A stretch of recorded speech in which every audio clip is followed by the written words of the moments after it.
तो hello friends, तो आज हम जो है ज्योग्राफी का लेक्चर नंबर 23 जो है स्टार्ट कर रहे हैं। ठीक है। इसके पहले हमने क्या पढ़ लिया था? हमने इंडियन क्लाइमेट मानसून स्टार्ट करा था और फैक्टर्स जो भी इंडियन क्लाइमेट मानसून को और इंडियन क्लाइमेट को अफेक्ट करते हैं वो सब देख लिया था। तो उसमें से अब एक आता है मैस्करीन हाई जो इंडियन क्लाइमेट को अफेक्ट करता है। अब मैस्करीन हाई क्या? मैस्करीन मेडागास्कर मॉरिशस के पास में इस जगह पे एक आइलैंड है जिसका नाम है मैस्करीन। अब जो विंड है वो यहाँ पे हाई प्रेशर और ट्रॉपिकल्स विंड्स है, वो यहाँ पे सिंक होती है और हाई प्रेशर क्रिएट करती है। इसीलिए हम इसको बोलते हैं मैस्करीन हाई। मतलब मैस्करीन एक आइलैंड का नाम है मॉरिशस और यहाँ पे मेडागास्कर के पास में। और यहाँ पे काफ़ी ज़्यादा हाई प्रेशर क्रिएट होता है जो कि सरफेस विंड यहाँ पे क्रॉस करते हुए इंडियन ओशन में जो है मॉइस्चर लेडन विंड, मतलब मॉइस्चर से भरी विंड जो है इंडिया में आती है और यहाँ पे बारिश होती है। इसीलिए हम बोलते हैं मैस्करीन हाई और मैस्करीन हाई। इससे ही जो है इंडियन क्लाइमेट पे काफ़ी ज़्यादा अफेक्ट करता है। ठीक है।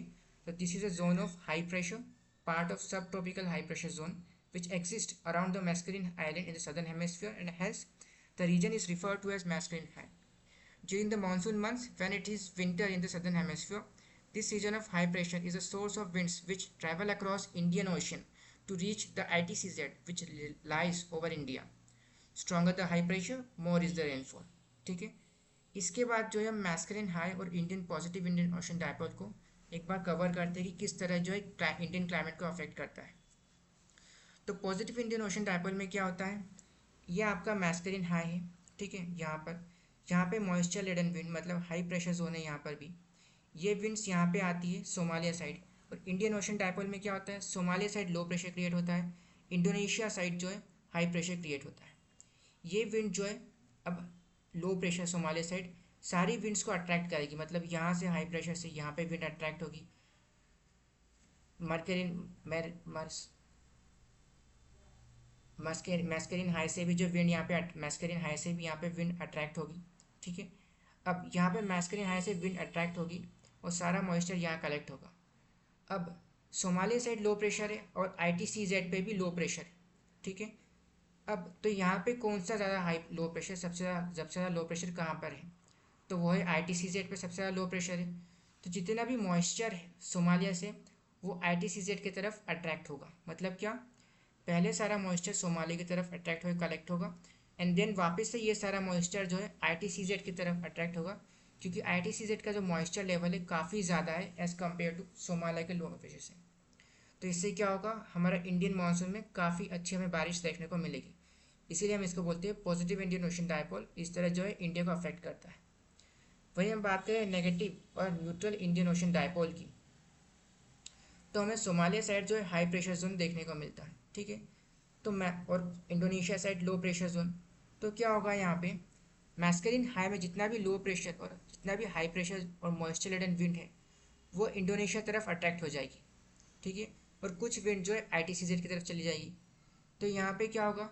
जो मॉइस्चर विंड है, मतलब जो हाई प्रेशर से विंड आ रही है वो कम हो जाएगी इंडियन ओशन में, इंडियन सब कॉन्टिनेंट पे, जिसकी वजह से क्या होगा? हमें जो है काफ़ी कम जो है रेनफॉल देखने को मिलेगी। ठीक है। इसके बाद हम आगे चलते हैं। तो impact of El Nino and La Nina, तो दोनों ही जो है इंडियन ओशन और इंडियन सब कॉन्टिनेंट पे जो है क्लाइमेट को अफेक्ट करते हैं। अल नीनो से क्या होता है? हमें डिग्रीज ऑफ रेनफॉल हमें इंडियन सब कॉन्टिनेंट में देखने को मिलता है ड्यूरिंग मंथ्स, मानसून मंथ्स। वहीं ला नीना से जो हमें सरप्लस अमाउंट ऑफ रेनफॉल जो हमें इंडियन ओशन और इंडियन सब कॉन्टिनेंट में देखने को मिलती है। तो इम्पैक्ट ऑफ ला नीना की बात करें तो वेस्टर्न पैसिफिक जो है यहाँ पे लो प्रेशर क्रिएट होता है वेस्टर्न पैसिफिक में। अब यही वेस्टर्न पैसिफिक जो विंड है यहाँ पर डाइवर्ट करती है ईस्ट और वेस्ट में, और हमें मैटर करती है वेस्ट विंड। अब ये वेस्ट विंड जो है यहाँ पे दिख रही है आपको, ये सिंक होती है इस डायरेक्शन में और मैस्करीन हाई पे आपको low pressure, heavy low pressure create होता है। अब हमने अभी पढ़ा था कि मैस्करीन हाई में जब भी ज़्यादा लो प्रेशर क्रिएट होता है इंडिया पे काफ़ी अच्छा मानसून हमें देखने को मिलता है, मतलब काफ़ी अच्छी बारिश देखने को मिलती है। तो हमें यहाँ पे काफ़ी अच्छी बारिश देखने को मिलेगी ला नीना साइड में। आप देख सकते हैं यहाँ पे हाई प्रेशर, मतलब क्या? यहाँ पे कोल्ड विंड्स और कोल्ड वाटर कलेक्ट हुआ है। ठीक है। वही हम तो यहाँ पे जो वेस्टर्न डायरेक्शन की विंड है वो स्ट्रेंथन करती है मैस्करीन हाई प्रेशर को। This strengthen the intensity of monsoon winds causing more rainfall. वही हम बात करें इम्पैक्ट ऑफ एल नीनो की, तो यहाँ पे same effect eastern Pacific ocean होता है, लेकिन ईस्टर्न पैसिफिक ओशन में लो प्रेशर क्रिएट होता है ओवर द रीजन, यहाँ पे क्लाउड्स क्रिएट होते हैं और वेस्ट और जो विंड है ईस्टर्न डायरेक्शन में, ईस्ट और वेस्टर्न डायरेक्शन में मूव करती है। जो वेस्ट वाली विंड है मूव करती है induces air circulation which eventually weakens the high pressure system in the existing in the region of Mascarene high. वो हम यहाँ पे दे सकते हैं डायग्राम में। तो यहाँ पे जो है सिंकिंग एयर कॉलम, मतलब क्या, मैस्कुलिन हाई में हमें क्या देखने को मिल रहा है, जो ड्रैग करती हुई विंड आ रही है वो यहाँ पे वार्म विंड है, मतलब वार्म में मॉइस्चर है। तो इससे क्या होगा, हमें राइजिंग एयर कॉलम देखने को मिलेगा इस डायरेक्शन में ज़्यादा, और जिसकी वजह से यहाँ पे लो प्रेशर जो मैस्कुलिन हाई में जो है हाई प्रेशर जो है वो कम हो गया है, अफेक्ट कर रहा है उसको, जिसकी वजह से इंडिया में जो हमें लेस रेनफॉल देखने को मिलेगी। मैस्कुलिन हाई में जो है हाई प्रेशर अफेक्ट हुआ है, हमें यहाँ पे काफ़ी ज़्यादा वार्म वाटर देखने को मिल रहा है, जिसकी वजह से इंडियन क्लाइमेट पे अफेक्ट होगा। तो इसे बोलते हैं हम एल नीनो का इफेक्ट, एल नीनो कंडीशंस। ठीक है, अब हम आगे चलते हैं तो हम पढ़ते हैं भी यहाँ पे mechanism of south west monsoon. तो साउथ वेस्ट मानसून के क्या मैकेनिज्म है उसको समझते हैं। तो सबसे पहले मार्च के महीने में, पोस्ट मार्च महीने में हमें नॉर्थवर्ड मूवमेंट ऑफ सन देखने को मिलता है। ठीक है, जिससे काफ़ी ज़्यादा सनलाइट, इंटेंस लैंडमास हीटिंग होती है।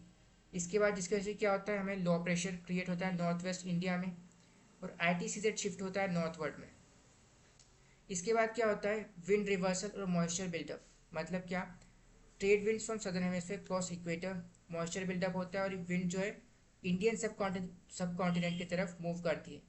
ठीक है, लेकिन ये डिफ्लेक्ट हो जाती है किस तरफ, कोरियलिस फोर्स की वजह से साउथ वेस्ट मानसून बनती है। साउथ वेस्ट मानसून बनती है मतलब क्या, पहले जो विंड की डायरेक्शन थी वो इस तरफ थी, इस डायरेक्शन में थी। जैसे ही वो इक्वेटर क्रॉस करती है कोरियलिस इफेक्ट देखने को मिलता है और ये जो है साउथ, मतलब क्या, वेस्ट है इसकी ओरिजिन हमें देखने को मिलता है इस डायरेक्शन में। ठीक है, तो इसी को हम बोलते हैं south west monsoon, south west monsoon. अब यहाँ पे आगे देखते हैं हम, तो क्या होता है, यहाँ पे moisture ridden wind Indian ocean में आती है, लेकिन क्योंकि यहाँ पे सब ट्रॉपिकल वेस्टर्ली जेट प्रेजेंट है तो ये इसको स्टॉप कर देता है। ठीक है, अब धीरे धीरे जेट वीक, जो सब ट्रॉपिकल वेस्टर्ली जेट है ये वीक होता है समर टाइम पे। अब जैसे ही यहाँ से ये जेट, सब ट्रॉपिकल जेट हटता है, हमें केरला पे फर्स्ट रेंज अर्ली जून में हमें देखने को मिलती है। ठीक है, अब यही रेंज जो है नॉर्थवर्ड एडवांस करती है और हमें 70% एनुअल रेनफॉल जो है जून और सितंबर में ही देखने को मिल जाती है। इसके बाद सितंबर के बाद क्या होता है, विड्रॉल फेज शुरू होता है, मतलब क्या, ITCZ जो पहले यहाँ पे था अब वो शिफ्ट होगा नॉर्थ साउथवर्ड्स। ठीक है, अब जिससे क्या होगा, लैंड जो है जल्दी कूल, हमें प्रेशर रिवर्सल देखने को मिलेगा, लैंड काफ़ी ज़्यादा जल्दी कूल हो जाता है as compared to ocean. Wind shifted southward, shifting monsoon हमें देखने को यहाँ पे मिलता है। तो यहाँ पे हम देख सकते हैं, यहाँ पे हमारा ITCZ जा रहा है। ठीक है, विंड्स आ रही हैं, बाद में ITCZ जो है शिफ्ट हो जाता है साउथवर्ड, धीरे धीरे करके यहाँ शिफ्ट हो जाता है। ठीक है, तो यहाँ पे अब जो विंड्स आती है साउथ वेस्ट विंड आती है, ऑनसेट ऑफ मानसून होता है इंडिया में, उसको हम डिवाइड करते हैं दो ब्रांच में, अरेबियन ब्रांच और बे ऑफ बंगाल ब्रांच में। तो अरेबियन ब्रांच में जितनी भी विंड्स, तो यहाँ पे क्या होता है, सबसे पहले अरेबियन ब्रांच में क्या होता है, इनिशियल जो है विंड केरला साइड कोस्ट पे हिट करती है, फिर 7 से 10 दिन बाद जो है मुंबई कोस्ट लाइन पे ये विंड हिट करती है। इसके बाद वेस्टर्न घाट जो है विंध्या एंड सतपुरा एंड हिमालयास, मतलब क्या, अरेबियन ब्रांच को हम वापस से सब कैटेगराइज कर सकते हैं वेस्टर्न घाट में, जो कि इस कैटेगरी में आता है, वेस्टर्न घाट में जो कि यहाँ पे आता है देखने को मिलता है, विंध्यास और सतपुरा पे जो हमें यहाँ पे देखने को मिलता है, विंध्यास एंड सतपुरास में, वही हमें देखने को मिलता है हिमालयास। तो हमें ऊपर जो साइड में यहाँ पे हिमालयास देखने को मिलता है। ठीक है, कुछ पोर्शन जो है अरावली हिल्स का यहाँ आता है। ठीक है, तो अरावली हिल्स यहाँ पे आ जाता है। तो इसी तरह हम अरेबियन ब्रांच को जो है वापस से सब डिवीजन और सब कैटेगराइज कर सकते हैं इन 3 ब्रांचेस में। यहाँ पे हमें बारिश देखने को मिलती है। ठीक है, इसके बाद हम आते हैं बे ऑफ बंगाल और मानसून पे। तो यहाँ पे जो विंड आ रही है आपको देखने को मिल रही है इस डायरेक्शन में, यहाँ पे काफ़ी ज़्यादा साइक्लोन क्रिएट होते हैं कोरियलिस फोर्स की वजह से। ठीक है, अब यहाँ पे क्या होता है क्योंकि यहाँ पे काफ़ी ज़्यादा लो प्रेशर है, लैंड मास से घिरा हुआ एरिया है। ठीक है, अब यहाँ पे क्या होता है, ये विंड्स जो है वे बांग्लादेश की तरफ मूव करती है और नॉर्थ ईस्ट में टकराती है। यहाँ से टकराने के बाद ये हर जगह इस तरह डाइवर्ज हो जाती है, हर तरफ डाइवर्ज होती है, और कुछ विंड्स जो है म्यांमार को टकरा के बिहार की तरफ मुड़ती है। तो विंड की मूवमेंट क्या है, अभी हमारी विंड की मूवमेंट ईस्ट टू वेस्ट है, ईस्ट टू वेस्ट है, और बिहार जो है हमारा वेस्ट में है। यहाँ पे हमारा बिहार देखने को मिलता है।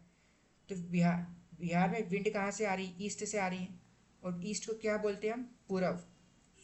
बिहार में जो विंड आ रही है वो ईस्ट से आ रही है, और ईस्ट को हम बोलते हैं पूरब। तो बिहार के लोग जो इस विंड को बोलते हैं पुरवैया, क्या बोलते हैं, पुरवैया। ठीक है, और जो यहाँ पे जो विंड्स है नॉर्थ ईस्टर्न साइड में, वो काफ़ी ज़्यादा नॉर्दर्न ट्रैप हो जाती है नॉर्थ ईस्टर्न हिल्स पे। इसी की वजह से हमें नॉर्थ ईस्टर्न हिल्स पे जो है काफ़ी ज़्यादा रेनफॉल हमें देखने को मिलती है। ठीक है, तो इसी को हम समराइज़ कर लेते हैं पूरा वापस से। हमें सबसे पहले केरला में बारिश देखने को मिलती है वेस्टर्न घाट्स पे। ठीक है, इसी को हम बोलते हैं रेन शेडो बेल्ट, केरला की वेस्टर्न घाट्स, जो इंटीरियर महाराष्ट्र और कुछ रेन कर्नाटका में देखने को मिलती है। ठीक है, हेवी रेन होती है हमें वेस्टर्न घाट्स में मिलती है, केरला, गोवा एंड महाराष्ट्र में। ये आपको विंड्स यहाँ पे दिख रही है ब्लू पिंक लाइन से, अरेबियन सी ब्रांच पे। 65% कंट्रीब्यूशन जो है मानसून का यहाँ पे होता है, 35% कंट्रीब्यूशन जो है यहाँ पे होता है। अब हम यहाँ पे देख सकते हैं अराक्कन योमा जो माउंटेन्स हैं, और नदर्न ईस्टर्न हिल्स, यहाँ पे जो नॉर्थ ईस्टर्न हिमालयस हैं, यहाँ पे हिमालयस आते हैं। यहाँ से विंड टकराती है यहाँ पर और बिहार की तरफ मूव कर जाती है, जिसको हम बोलते हैं पुरवैया। ठीक है, अब यही विंड जो है यहीं से कंटिन्यू करती है। ठीक है, कुछ विंड्स जो है यहाँ से अरेबियन सी से मूव कर रही है, वो नर्मदा वैली से मूव करती है, नर्मदा वैली से मूव करती है, तापी रिवर को क्रॉस करते हुए यहाँ पे पूरी जगह बारिश करती है। ठीक है, वहीं बात करें अरावलीज की, यहाँ पे हम राजस्थान में तो कुछ जगह यहाँ पे थोड़ी बहुत बारिश देखने को मिलती है।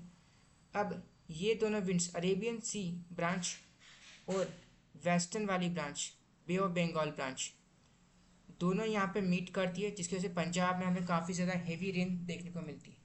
ठीक है, merges with bay branch, Punjab, Haryana and western Himalayas में यहाँ पे सारी ब्रांच जो है मर्ज कर जाती है, जिसकी वजह से हमें इतने एरिया में काफ़ी ज़्यादा हेवी रेन हमें देखने को मिलती है। इतने एरिया में हमें काफ़ी ज़्यादा हेवी रेन देखने को मिलती है। ठीक है, तो आज के लेक्चर में इतना ही, अगले लेक्चर में यहीं से हम कंटिन्यू करेंगे। Thank you, bye bye.